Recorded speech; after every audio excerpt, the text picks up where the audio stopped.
Hi there, Juleka here. Before we get started, I want to invite you, yes, you, to be a guest on the show. If you're an adult and a child of immigrants, and they could be from anywhere in the world, really, I'd love to talk to you about the conversations that are necessary but challenging, especially right about now. So whatever you're all getting into, I want to know about it. Politics, money, holidays, marriage, kids, everything. So send me an email directly at Juleka@Lantigua-Williams.com and we'll get you on the show. I can't wait to hear from you.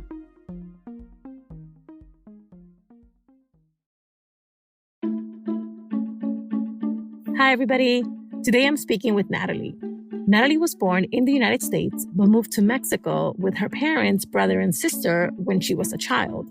Later on, when the family moved back to the U.S., everyone had a hard time adjusting. They're now trying to figure out how all of this impacted them as a family. Let's get into it. My name is Natalie. I was born here in Maryland, and in my household, growing up, we called mom and dad Mamá y Papá. We moved to Mexico when I was 6, came back to the United States when I was 14. It was a good, wild ride. I would not take it back. I loved my stay in Mexico. I think it was very difficult, the transition for all of us as a family. It took us probably roughly from like a year to 2 years to completely settle. But after that, we got situated, and then coming back here was rough.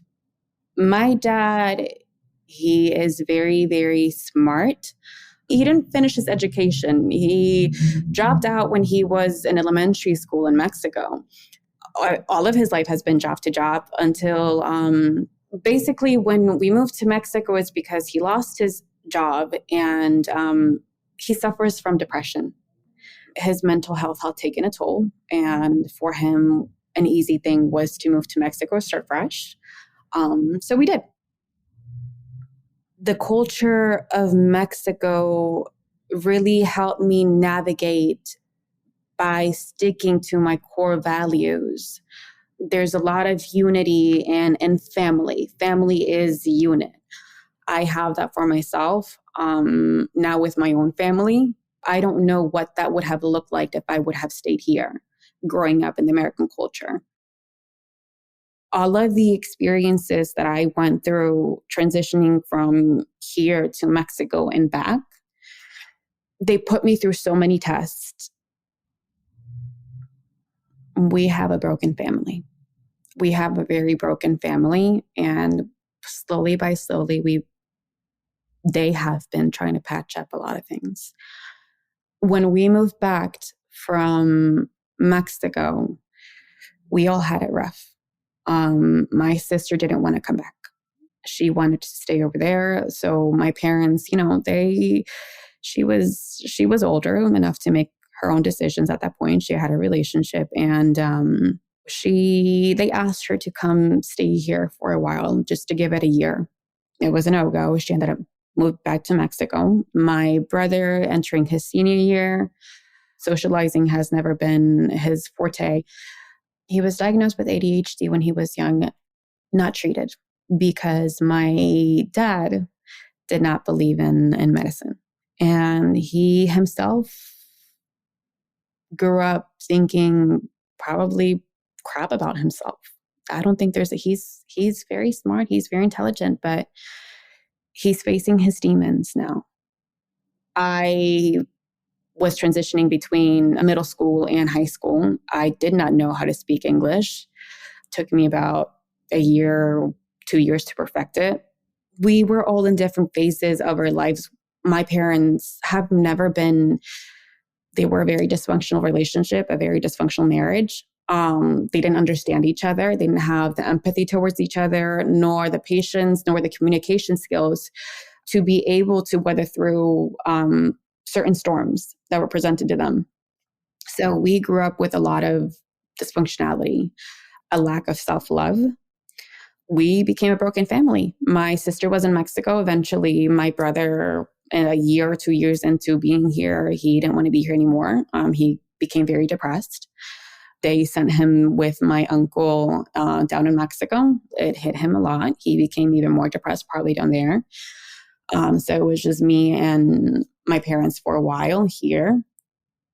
I think that I coped fine. I think that when it comes to me, a huge part of my personality, not maybe because I wanted to, but because survival of the fittest kind of forced me to, was just to take on the punches and roll with it. That's just who I am. Push yourself. You got this. Push yourself. You got this. Like nothing hurts. Like everything was okay. Like you could have it worse. Just keep on doing what you're doing. And I think part of that really, it was a learned behavior that really distracted me from myself, essentially, from having the organization and the discipline, even maybe to seek the things that I've needed instead of trying to just go with the flow. We've grown up. We're adults now, and we are able to express. We have been able to understand our feelings. I think we've all called each other out on our bullshit. I think that it hasn't been easy. At the end of the day, the most beautiful thing that I take away from that is that family sticks together. How to Talk to Mamí and Papí About Anything is supported by First Republic Bank. I mentioned before that I opened an account and how much my personal banker, Lisa, has helped me along the way. I've now started using the First Republic mobile app, and I love it. I securely deposit checks, transfer money, and contact my banker, Lisa, directly, anytime, anywhere. As a client, the First Republic mobile app is my connection to customized solutions designed to meet my financial needs, no matter the size. Download the First Republic mobile app today from the App Store or Google Play. To learn more, visit firstrepublic.com. That's firstrepublic.com. Member FDIC, Equal Housing Lender. I sometimes forget what a huge deal immigrating to another country is. And I'm an immigrant. Natalie's story made me think about how, or even if, we actually process these life-changing experiences that our families go through. The ramifications on our emotional lives and our relationships can remain unknown or unexplored for years. To help us think through some of it, I called in an expert. My name is Catalina Fortich, and I'm a licensed marriage and family therapist working out of South Florida. I am in private practice. My private practice name is Safe Place Therapy, and I work with individuals, couples, families, a little bit of everything. Welcome back. You're actually our three-peat expert. I just learned that, and I am very honored right now. I hope I don't disappoint. Never. You could never. All right. So let's start where we always start. You listened to Natalie's testimonial. What did you hear as you listened? So I heard the narrative of a family who obviously had to face a lot of adversities and challenges. And my sense is that they're at a place where they're starting to begin to repair some of that now as the children have grown and are now more able to advocate for themselves and speak up. Immigration, we know, is a seismic event in people's lives. And in this family, they did it twice. Yeah. Talk to me about what the dynamics at play are, especially when the first instance was when they were children, and the second instance was where they were adults and basically established in their identities. Yeah, there was a lot more difficulty the second time around, right? There was obviously some of them didn't want to come back. It sounds like she was able to adapt a little bit better than her siblings. And there was definitely, her brother had to struggle with some mental health issues. And it sounds like there was a strain on the couple itself, the parents as well. So obviously, when you have any life transitions that are significant like that, like a move, like a relocation, like a whole new culture, that definitely could put a strain on a family because their whole balance gets thrown upside down. Natalie kept using this phrase, broken family. Mm-hmm. what did that bring up for you? And especially in light of the work that you do with your families as clients. Yeah. It struck me definitely the way that she said it. It sounds like that's become the dominant story, is what I would call that. One of the lenses that I look through as a therapist, narrative therapy. So I listen to the stories and what's the dominant story there. And the broken family narrative is definitely part of her family and the way that she is seeing all of the things that they went through. So as a therapist, I would definitely want to delve into that and deconstruct that a little bit with her. My concern is would you not only be seeing the family as broken, but do you see yourself as broken because you are part of that family? And so that's definitely going to get my antennas going. And I want to delve into that a little bit and see if we can find, which I think she's already on her own doing, an alternative story, one that's a little bit more empowered, one of resiliency. And I want to help her find that as a therapist. So I want to actually spend a little bit more time on this notion of a dominant narrative.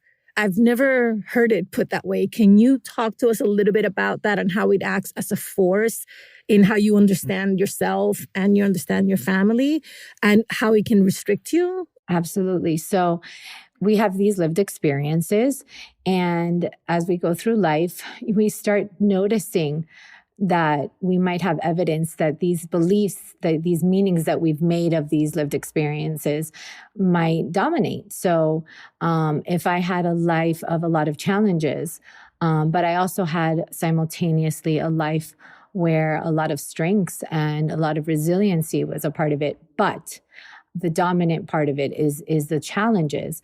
As a therapist, I want to help you find the exceptions to that, highlight those moments where you weren't just living in challenge, right? Because our dominant stories become our reality.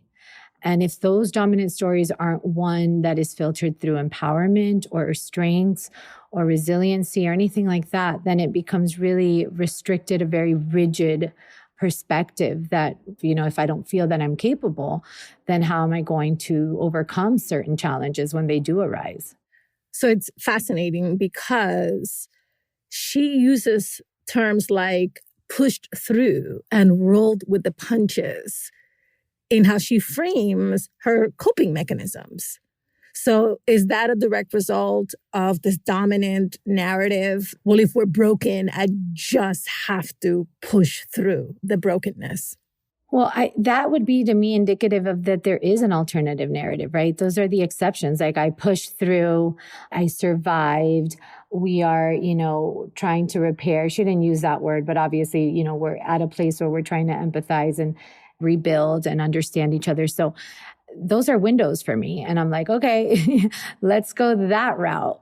So it sounds as if the person in telling the story of the dominant narrative can also pay attention to where they also locate these windows. Talk to me about how the person can pay attention to their storytelling of their story to stop when they have a window where they can look and see if there's an alternative way to understand what happened to them. And we got to be careful with that, right? Because it can sound like I'm invalidating the other part of the story. And this is where you get to embrace the duality of healing, that there is two stories, right? Or there's two ways that you can conceptualize something and that one doesn't have to invalidate the other.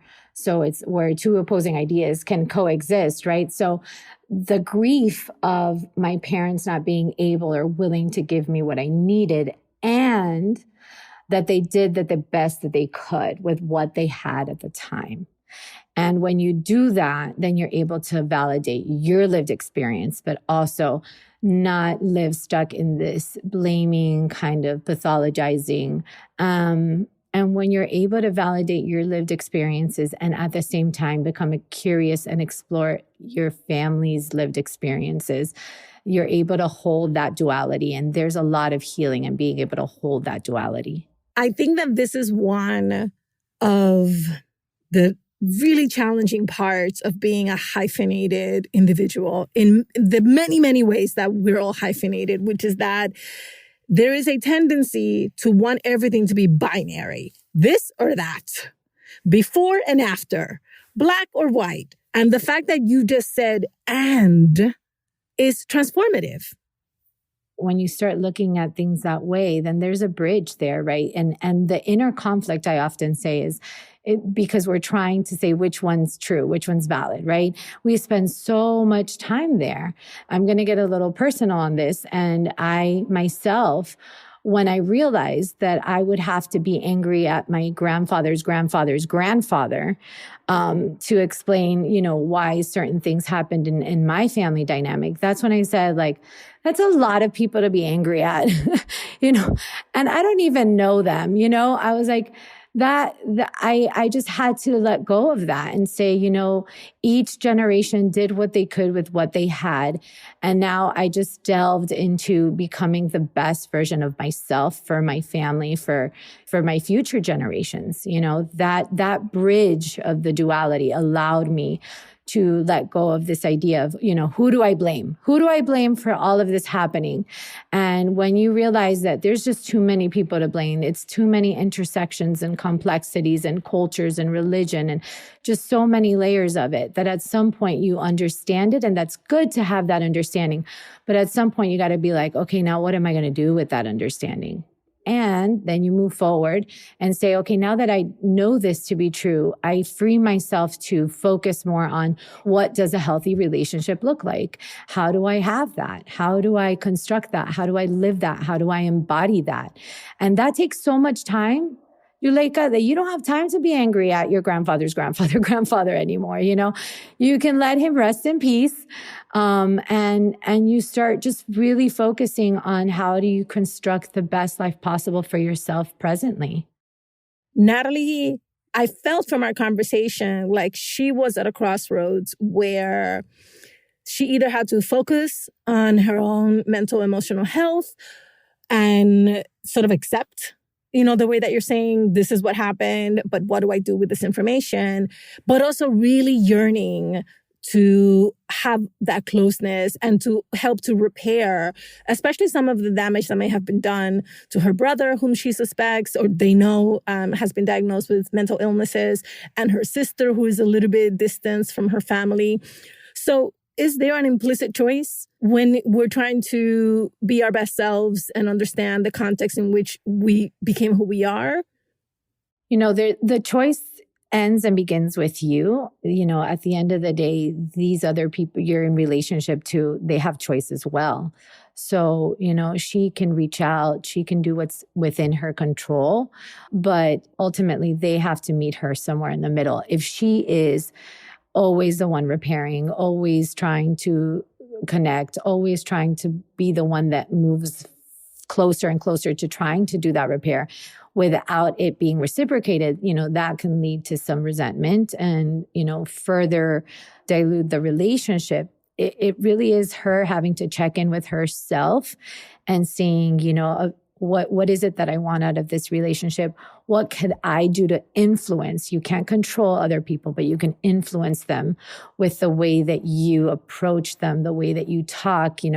If she's willing to be vulnerable, she can continue to show up as vulnerable as she feels that she can. But the other person has to also kind of meet her somewhere in the middle at some point. Thank you for that. This is definitely going to help so many people. Thank you. Thank you so much.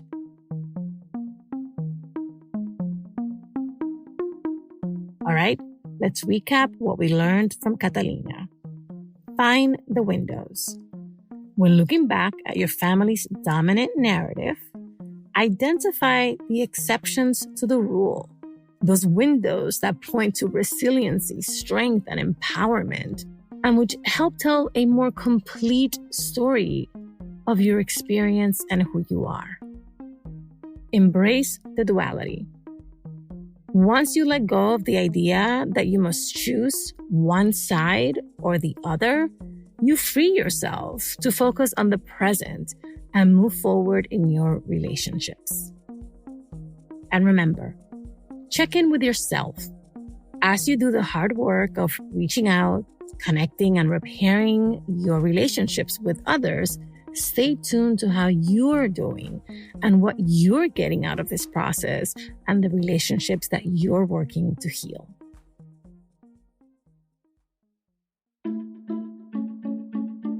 Thank you for listening and thank you for sharing us. Thank you for being here week after week. We love sharing these interviews with you. We love making the show for you. How to Talk to Mamí and Papí About Anything is an original production of Lantigua-Williams & Co. Virginia Lora is the show's producer. Kojin Tashiro is our mixer. Manuela Bedoya is our social media editor. Cedric Wilson is our lead producer. Jen Chien is our executive editor. I'm the creator, Juleka Lantigua. On Twitter and Instagram, we're at Talk to Mamí Papí. Please follow us and rate us on Apple Podcasts, Amazon Music, Pandora, Spotify, anywhere you listen to your favorite podcasts. Bye, everybody. Same place next week.